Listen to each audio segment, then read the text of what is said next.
درود بر همراهان گرامی، من خلبان رضایی هستم. خیلی خوش آمدید به قسمت دهم از دوره رایگان و جامع آموزش حرفه‌ای خلبانی. در جلسه اول اصول پرواز گفتیم هر ایرکرافتی که انجین دریون یا پاور دریون نباشد، یعنی موتور نداشته باشه و یا اینکه موتور داره اما به ناگهان روی آسمون موتورش از دست میده، میگیم که اصطلاحاً داره گلاید میکنه یا روی هوا سر میخوره و میخوایم توی این قسمت خواص گلاید رو بررسی بکنیم، ببینیم که چه عواملی این گلاید رو بهتر میکنه و چه عواملی اون رو در واقع بدتر میکنه و اصطلاحاً پرفورمنس گلایدمون رو کاهش میده. زمانی که موتور هواپیما از دست میره بچه‌ها، ما باید به صورت خیلی خودخواسته بیایم و دماغه هواپیما رو کمی پایین بیاریم تا هواپیما بتونه با استفاده از نیروی وزنش سرعتش رو حفظ بکنه و در نتیجه جریان هوا روی بالهای ما برقرار بمونه و لیفت ما همچنان تولید بشه و هواپیما استال نکنه. یکی از اشتباهاتی که ممکنه خلبان‌ها به خاطر استرس و یا تجربه ناکافی داشته باشن این هستش که فکر میکنن اگر دماغه هواپیما رو بالا نگه دارن، خب هواپیما به سمت جلو حرکت میکنه و میتونن یه گلاید خیلی خوبی داشته باشن، اما این تصور اشتباه هست. چون زمانی که شما دماغه رو بیش از حد بالا نگه دارید، سرعت شما افت میکنه و بعد از اینکه سرعتتون افت کرد، لیفتتون کم میشه و خود به خود به سمت پایین شما کشیده خواهید شد و اصلا و ابدا به سمت جلو نخواهید رفت و حتی اگر بیش از حد این دماغه رو نگه دارید دچار پدیده استال میشید. بنابراین ما باید دماغه رو بیاریم پایین و حتما روی یک شیب مناسب و ملایمی پرواز بکنیم. خب حالا بهترین سرعتی که ما موقع گلاید میتونیم داشته باشیم بچه‌ها همون VMD یا سرعتی هستش که ما مینیمم درگ رو داریم. چرا؟ به خاطر اینکه تنها چیزی که داره توی گلاید سرعت رو برای ما حفظ میکنه نیروی وزنه و من هر چقدر دماغه رو میارم پایین، خب نیروی وزن کمک بیشتری به من میکنه، اما جایی که من کمترین میزان پایین آوردن دماغه رو نیاز داشته باشم همون جایی هستش که کمترین درگ رو دارم و بنابراین نیاز نیستش که خیلی بیش از حد دماغه هواپیما رو بیارم پایین تا بخوام اون نیروی درگ بیش از حد رو خنثی بکنم. و همیشه توی فاز گلاید VMD بهترین گلاید و بهترین شیب ممکن رو به ما خواهد داد که اصطلاحاً به وی بست گلاید یا بست گلاید اسپید هم معروف هستش. خب یه سری عوامل هستن که میتونن بیان و گلاید پرفورمنس ما رو تحت شعاع قرار بدن. یکی از اونها این هستش که من درگ های بیخود و اضافه داشته باشم. مثلا بیام از قطعاتی روی بدن استفاده بکنم که حجم درگ رو افزایش بدن، مثلا چرخم باز باشه، قطعی به نام فلپ مثلا باز باشه، اسپویلر باز باشه. اینها قطعاتی هستن که حالا جلوتر بیشتر با اونها آشنا خواهیم شد، اما صرفا شما باید این درک رو داشته باشید که برخورد بیشتر هوا به اینها موجب افزایش درگ میشه و خب چون من توی فاز گلاید دارم درگم رو با نیروی وزن خنثی میکنم، بنابراین مجبور میشم که دماغه رو بیش از حد بدم پایین که اینها باعث افت سرعت من و بعداً در ادامه پدیده استال برای هواپیمای من نشن. و بنابراین هر وسیله‌ای که درگ رو در هواپیما افزایش بده یا به هر طریقی درگ افزایش پیدا کنه، گلاید پرفورمنس ما کم میشه یا اصطلاحاً میگن شیب گلاید افزایش پیدا میکنه. به شیب گلاید اسلوپ گفته میشه و این شیب افزایش پیدا میکنه. یا به صورت معادل میگن که با افزایش این شیب و تیزتر شدن شیب هواپیما یا استیپ شدن این انگل یا زاویه شیب ما، من قطعا زودتر به زمین خواهم رسید و همچنین اصطلاحاً گراوند دیستنس یا مسافت زمینی کمتری رو طی خواهم کرد. پس این دوتا هر دو به یک معنی هستن، چه بگم گلاید اسلوپ هم افزایش پیدا کرده، چه بگم گراوند دیستنسی که کاور میشه کاهش پیدا میکنه. عامل بعدی وجود بادهای روبرو و باد پشت سر هست. ما اصطلاحاً به بادهایی که از روبرو به ما حمله میکنن هدویند یا باد روبرو یا باد کله میگیم و به بادهایی که از قسمت پشت سر هواپیما جریان دارن، یعنی از سمت عقب به سمت جلو جاری هستن، اصطلاحاً باد دوم یا تیل ویند گفته میشه، چون اینها از سمت دوم میان. و یادتون باشه بچه‌ها بادها رو همیشه از اون سمتی که میان نامگذاری میکنن که در درس هواشناسی به صورت تخصصی در مورد جریان‌های باد هم با هم دیگه صحبت خواهیم کرد. بنابراین بادهای روبرو بچه‌ها چون هی از سمت روبرو به ما حمله میکنن و میخوان نذارن که ما خیلی جلو بریم، باعث میشن که هر چقدر ما جلو میریم اینا ما رو عقب بکشن و در عمل زمانی که نگاه میکنیم باعث میشن که شیب گلاید یا گلاید اسلوپ ما افزایش پیدا بکنه و مجددا گراوند دیستنس کاور شده ما چی بشه؟ کاهش پیدا بکنه. و بادهای پشت سر تو بحث گلاید خوب هستن چون ما رو هی هولمون میدن به سمت جلو. البته بعداً توی بحث نشست و برخاست چون سرعت ما خیلی معمولا باید کاهش پیدا بکنه، بادهای پشت سر زیاد جالب نیستن و علاوه بر این که ما رو خیلی شدید به سمت جلو حرکت میدن، باعث میشن که موقعی که به زمین میرسیم خیلی سرعت زیادی داشته باشیم و لیفت هواپیمامون هم به خوبی تامین نشه، چرا که بالها بچه‌ها طراحی شدن تا هوا از جلو بهشون برخورد بکنه که نیروی لیفت درست بکنن. و حالا در مورد این موارد در درس‌های پیش رو بیشتر توضیحاتی رو خواهیم داد. عامل بعدی که بچه‌ها میتونه گلاید پرفورمنس رو تحت تاثیر قرار بده بحث وزن هواپیما هستش. اما در مورد وزن یک نکته‌ای وجود داره بچه‌ها. زمانی که وزن هواپیما افزایش پیدا بکنه، مثلا فرض بکنید که این هواپیما داره با یک شیب ثابتی به سمت پایین گلاید میکنه و من بیام یه وزنه خیلی سنگینی رو روی این هواپیما اضافه بکنم. خب اینجا با اینکه وزن اضافه شده و طبیعتاً من لیفت بیشتری نیاز دارم که این وزن رو خنثی بکنم، اما چون خود وزن یک عامل کمک کننده در شیب هستش و میتونه به من کمک بکنه که با سرعت بیشتری حرکت بکنم، اضافه کردن این وزن چون نیروی وزن رو افزایش میده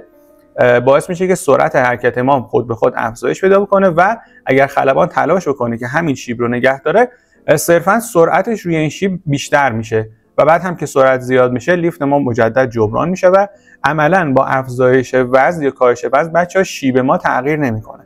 اما اتفاقی که میفته این هستش که ما مجبور میشیم روی همین شیب با سرعت بیشتری پرواز کنیم، یا در واقع اگر ما نخواهیم کار بکنیم اون وزن اضافه شده این اتفاق رو رقم خواهد زد. یا در اصطلاح میگن که افزایش وزن باعث افزایش سرعت گلاید خواهد شد، نه اینکه بگیم حالا این افزایش سرعت بهتر هستش یا بدتر هستش الزاما، صرفا میدونیم که این اتفاق میفته و باید بعداً خلبان سرعت بیشتری رو نگه داره تا در واقع همین شیبه اتفاق بیفته. و اگر بخوایم بگیم که حالا خب حالا این خوب هستش یا بد هستش، ببینید بچه‌ها با اینکه شیب گلاید عوض نمیشه، یعنی گلاید اسلوپمون عوض نمیشه و گراوند دیستنس کاور شده هم در واقع تغییر نمیکنه، اما چون ما رو مجبور میکنه که با سرعت بیشتری بیایم، باعث میشه که زودتر به زمین برسیم و زمانمون رو از دست بدیم و بنابراین وزن زیاد هم خیلی در بحث گلاید جالب نیست و باعث میشه مجددا گلاید پرفورمنس تغییر بکنه. برای دوستانی که آزمون‌های تئوری دارن حتما به این نکات دقت بکنن که خیلی از این داستان‌ها سوال دارن و هی تو سوالات می‌پرسه که افزایش وزن چه تأثیری روی گلاید داره. الان میدونیم که هیچ تأثیری روی شیب و گلاید استوپ و گراوند دیستنس همون نداره، اما سرعت گلاید و یا در واقع زمان گلاید رو میتونه چیکار بکنه؟ دستکاری بکنه. یا حالا بعضی از طراحان عزیز اسامی معادل VMD که همون وی بست گلاید باشه رو سوال میکنن. مثلا در درس گذشته گفته بودیم به VMD وی اپتیموم انگل اف اتک گفته میشه، وی بست لیفت تو درگ ریشیو یا لیفت به درگ مکس یا CL به سی درگ مکس در واقع گفته میشه و اصلا شما نباید تو این سوالا گیج بشین، صرفا باید بدونید که بست گلاید اسپید برای ما همیشه همون VMD هستش و معادل هاش رو هم که خب باید بلد باشید برای دوستانی که میخوان آزمون‌های تئوری رو پاس بکنن. و نهایتا یک دستورالعمل بچه‌ها ما عملیاتی خیلی خلاصه داریم برای اینکه در مواقعی که حالا موتور هواپیما از دست میره چه کار باید انجام بدیم. این دستورالعمل به دستورالعمل یا پروسیجر ABC معروف هستش. آیتم اول اصطلاحاً A یا ایر اسپید هست، به معنی که بعد سرعتمون رو به محض اینکه موتور از دست میره تلاش بکنیم با پایین آوردن دماغه به سرعت گلاید یا همون VMD که در دفترچه هواپیما همیشه این سرعت‌ها ذکر میشه و موجود هستش برسونیم. اینقدر دماغه رو میاریم پایین که سرعت به اون سرعت گلاید برسه. آیتم بعدی بست فیلد یا اصطلاحاً زمین مناسب یا بهترین زمین هستش که ما به عنوان خلبان همیشه بعد از اینکه دماغه رو پایین میاریم بچه‌ها باید یک زمینی که یک سری شرایط مناسب برای فرود اضطراری هواپیمامون داشته باشه رو انتخاب کنیم و به سمت اون زمین گردش بکنیم و سپس به سمت اون زمین حرکت بکنیم. چرا؟ چون حالا خیلی وقتا زمانی که موتور از دست میره ممکنه موتور مجددا برگرده، اما من هیچ وقت این ریسک رو نمی‌کنم که قبل از اینکه اون زمین رو پیدا بکنم و به سمت حرکت بکنم بیام برم درگیر هواپیما بشم و بخوام تلاش بکنم موتور رو روشن کنم، چون اگر این کار نکنم یهویی به یک سمت اشتباهی حرکت میکنم، ارتفاعمو از دست میدم و همون فرصتی که برای حرکت به سمت اون زمین خیلی خوب داشتم از دست میدم. بنابراین تو مرحله دوم به سمت اون زمین مناسب حرکت میکنیم. حالا زمین مناسب چیه؟ یه قسمتش خب این که شما زمین مناسب رو انتخاب بکنید به تجربه برمیگرده، اینکه طول اون زمین، ابعاد اون زمین به صورت چشمی برای هواپیما شما مناسب باشه. یه سری هم مثلا آیتم داره. مثلا در مورد جنس اون زمین، بدترین زمین ها بچه زمین های سبز هستن، یعنی زمین هایی که از بالا به رنگ سبز دیده میشن. چرا؟ چون که مثلا شما ممکنه فکر کنید این یه علفزار خیلی مثلا با علف‌های خیلی کوتاهی هستش، بعد میاد پایین از ارتفاع معلوم نبوده، میاد پایین میبینید درخت‌های مثلا 1-2 متری هستن. یا زمین‌هایی هستن که به هر حال ممکنه تو اونها بافت گیاهی وجود داشته باشه که خیلی برای فرود هواپیمای شما مناسب نباشه. بعد از اون دوباره جزو بدترین زمین‌ها جاده‌ها هستن، چون معمولا توی جاده‌ها خب شما تابلوها و علائمی دارید که ممکنه از دور خیلی پیدا نباشن، ممکنه خطوط برقی یا اصطلاحاً پاور لاین ها از کنار جاده عبور کرده باشه و شما اینها رو موقع گلاید نبینید، و اینکه تردد خودروها رو دارن، خیلی جاده ها در واقع توصیه نمیشه برای فرودهای اضطراری. و بهترین انتخابا بچه‌ها زمین‌های خاکی رنگ هستن که حالا یا زمین شخمن یا زمین ساحلی هستن یا زمین خاکی هستن به هر حال، و خیلی هم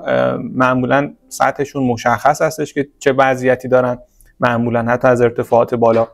و بهترین زمین ها برای ما همین زمین های خاکی هستن. حالا یا اگر مثلا شما یه عالمه توی پروازها این اتفاق میفته، بعضی وقتا بچه‌ها دچار کمالگرایی میشن، اگر احیانا چند تا زمین خیلی خوب وجود داشت براتون که همه مثلا خاکی رنگ، همه طولش مناسبه، ترجیحاً اون زمین رو انتخاب میکنید که به مثلا جاده ها و دسترسی عمومی نزدیکتر باشه که بعد از فرود اضطراری اگر این مشکلی براتون پیش اومده بود بالاخره چند نفر بیان کمکتون. و اینها میشن معیارهای کلی و خب یه قسمت خیلی زیادش هم به تجربه خلبان و تعداد پروازش در واقع برمیگرده که هر چقدر این تجربه بالاتر باشه و در عمل با شرایط واقعی بیشتر دست و پنجه نرم کرده باشه، این انتخاب زمین براش کار راحت تری خواهد شد. خب نکته بعدی در مورد گلاید یک نسبتی هستش بچه‌ها به نام گلاید ریشیو یا نسبت گلاید که توسط کارخانه‌های سازنده هواپیما همیشه اعلام میشه و با فرض اینه که شما در شرایط نوویند یا بدون باد هستید، یعنی صرفاً از حرکت خودتون دارید این بحث رو پدید میارید و یک شرایط اپتیموم و استانداردی رو در نظر میگیره و به شرط اینکه شما حتما با سرعت گلاید یا اون سرعت بهینه گلاید بکنید، میاد میگه که مثلا گلاید ریشیو این هواپیما 1:11. منظورش این هستش که به ازای هر یک واحدی که این هواپیما توی فاز گلایدش داره ارتفاع از دست میده، 11 واحد میره جلو. حالا شما میتونید بگی 1 متر میاد پایین، 11 متر میره جلو، میتونید بگی 1000 فیت 1000 پا میاد پایین، 11000 پا تقریبا 2 ناتیکال مایل جلو میره، یا هر تبدیل واحدی که دوست داشته باشید بسته به حالا اون واحدهای اون سیستم اون کشور و اون هواپیما میتونید این رو خودتون به دست بیارید و حدوداً پرفورمنس گلاید هواپیماتون دستتون باشه. و خب طبیعی هم هست دیگه، هر چقدر ما ارتفاع بیشتری داشته باشیم بعداً هم میتونیم مسافت بیشتری رو به سمت جلو گلاید بکنیم و خودمون رو به نقاط دورتری برسونیم. به عنوان نکته نهایی، بعضی از دوستان خب براشون سوال میشه که اوکی این در مورد هواپیماهای کوچیک و حالا اینها درسته، خب چون اینا حالا یه زمین کوتاه هم که باشه به راحتی میتونن نشست و برخاست بکنن، اما در مورد هواپیماهای بزرگ چی؟ خب این هواپیماهای بزرگ معمولا حالا میتونن تک موتوره باشن که خیلی هم بزرگ نیستن، چون اگه خیلی بزرگ بود اون یه موتور قاعدتا پاسخگو نبود و باز توانایی این که در زمین‌های کوتاه نشست و برخاست بکنن دارن به نسبت. و خب خلباناش سعی میکنن که از مسیرهای حتما عبور بکنن که این زمین‌های مناسب در مسیر وجود داشته باشه و با ارتفاعات بالاتری پرواز بکنن که اگر به هر دلیلی موتور رفت بتونن یک مسافت خیلی خوبی رو بیان و گلاید بکنن. و در مورد هواپیماهای بزرگ چند موتوره، حالا 2، 3 یا 4 موتوره، بچه‌ها اصلا فرض اینکه همه موتورها یهویی از دست بره و هواپیما بخواد گلاید کامل بکنه مطرح نیست. خب یعنی ما واقعا تعداد سوانحی که